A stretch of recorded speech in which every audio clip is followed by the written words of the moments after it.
Hello guys, pro kabaddi season 11 play offs రణరంగాన్ని తలపిస్తున్నాయి. ప్రస్తుతం points టేబుల్లో positions చూసుకున్నట్టయితే Telugu Titans, Jaipur Pink Panthers, U Mumba ఈ 3 జట్లలో ఏవో 2 జట్లు మాత్రమే ప్లే ఆఫ్స్కి క్వాలిఫై అవుతాయి. మిగిలినటువంటి ఆ జట్టు ప్లే ఆఫ్స్ నుంచి నిష్క్రమిస్తుంది.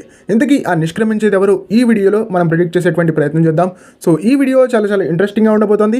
దయచేసి ఈ వీడియోని ఎక్కడా కూడా స్కిప్ చేయకుండా లాస్ట్ వరకు చూడడానికి ప్రయత్నించండి. అండ్ వీడియో కనుక మీకు నచ్చినట్టయితే లైక్ చేయండి, షేర్ చేయండి, మన ఛానల్ని సబ్స్క్రైబ్ చేసుకుని పక్కన బెల్ ఐకాన్ ప్రెస్ చేసి ఆల్ ఆప్షన్లో సెట్ చేసేసుకోండి. అండ్ ఇలాంటి మరిన్ని వీడియోస్ కోసం ఛానల్ని డైలీ ఫాలో అవడానికి ట్రై చేయండి. ఇక టాపిక్లోకి వచ్చేసినట్టయితే ఈ 3 టీంలలో ఏవో 2 టీంలు మాత్రమే ప్లే ఆఫ్స్కి క్వాలిఫై అవుతాయి.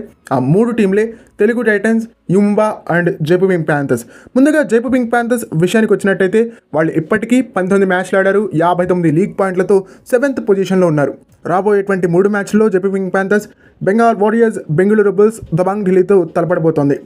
వీటిలో జైపూర్ పింక్ ప్యాంథర్స్కి ఈజీ మ్యాచెస్ అంటే ఫస్ట్ 2 మ్యాచెస్ అని చెప్పాలి.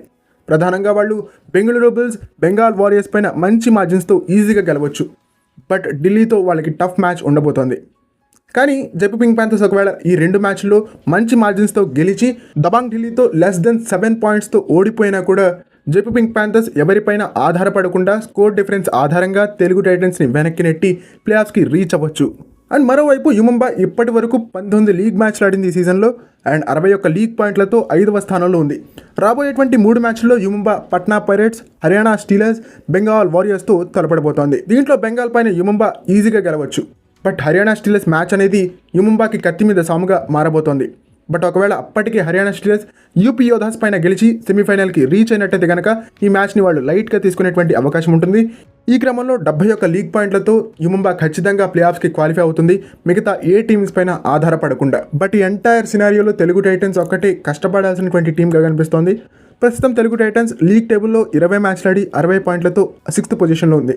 రాబోయేటువంటి 2 మ్యాచ్ల్లో తెలుగు టైటన్స్ పట్నా పైరేట్స్, పునేరి పల్టన్తో తలపడబోతోంది. ప్రస్తుతం పట్నా పైరేట్స్ సెమీఫైనల్ పైన గట్టిగా టార్గెట్ చేసింది కాబట్టి ప్రస్తుతం వాళ్ళ రైడర్స్ ఉన్నటువంటి ఫామ్లో పట్నా పైరేట్స్ని ఓడించడం అంటే నిజంగా చాలా కష్టమైన టాస్క్ అని చెప్పాలి. అండ్ మరోవైపు పునేరి పల్టన్ 20వ తారీఖున ఆడబోయేటువంటి మ్యాచ్ చాలా ప్రెస్టేజ్ ఇష్యూ వాళ్ళకి. సో ఈ నేపథ్యంలో హోమ్ గ్రౌండ్ని నిరాశపరచకూడదు అనేటువంటి ఉద్దేశంతో తెలుగు టైటన్స్ పైన వాళ్ళు గట్టిగా నడుం బిగించారు అంటే కనుక తెలుగు టైటన్స్కి ఆ మ్యాచ్ కూడా కష్టంగా మారేటువంటి అవకాశం ఉంటుంది. ఒకవేళ ఈ 2 మ్యాచ్లు గెలిచినా U Mumba and Jaipur Pink Panthers పైన తెలుగు టైటన్స్ భవితవ్యం అనేది ఆధారపడి ఉందని చెప్పాలి. సో తెలుగు టైటన్స్ కష్టపడాల్సినటువంటి పరిస్థితి. బట్ ఈ 3 టీంలో 2 టీంలు మాత్రమే క్వాలిఫై అవుతాయి. జైపూర్ పింక్ ప్యాంథర్స్ ఈజీగా క్వాలిఫై అయ్యేటువంటి టీమ్గా కనిపిస్తుంది. తెలుగు టైటన్స్ అండ్ యుముంబా ఈ ఇరు జట్లలో ఎవరు క్వాలిఫై అవుతారనేది నేను అయితే ప్రస్తుతానికి చెప్పలేకపోతున్నాను. సో మీరేమనుకుంటున్నారు, మీ ప్రిడిక్షన్ ఏంటనేది కామెంట్ సెక్షన్లో మాకు తెలియజేసే ప్రయత్నం చేయండి. మరిన్ని ఇలాంటి వీడియోస్ కోసం ఛానల్ని సబ్స్క్రైబ్ చేసుకుని పక్కన ఉన్న బెల్ ఐకాన్ ప్రెస్ చేసి ఆల్ ఆప్షన్లో సెట్ చేసుకోండి. ఒకవేళ తెలుగు టైటన్స్ ఇంకొక మ్యాచ్ ఎక్స్ట్రా గెలుచున్నట్టయితే కనుక తెలుగు టైటన్స్ ఈరోజు కమాండింగ్ పొజిషన్లో ఉండేది. వేరే టీమ్స్ పైన ఆధారపడాల్సినటువంటి పరిస్థితి తెలుగు టైటన్స్కి వచ్చేది కాదని నేను చెప్పడం జరుగుతోంది.